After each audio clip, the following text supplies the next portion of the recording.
Ask yourself, how many times do you think about Jahannam? How many times do you think about it?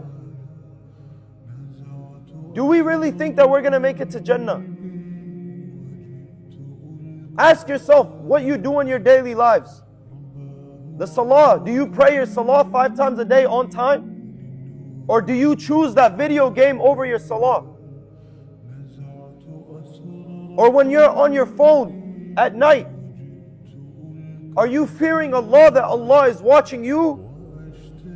Or are you in your head saying that, no, let me watch what I want to watch? Are you scrolling on Instagram, looking at haram? Or do you look away in fear of Allah? Who knows? Do you think that you might not die in that moment? That when you're watching the haram, when you're scrolling through the haram, that Allah can't take your life there? Allah gave us life and Allah can also give us death.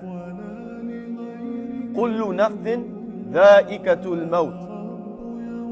Every soul will taste death.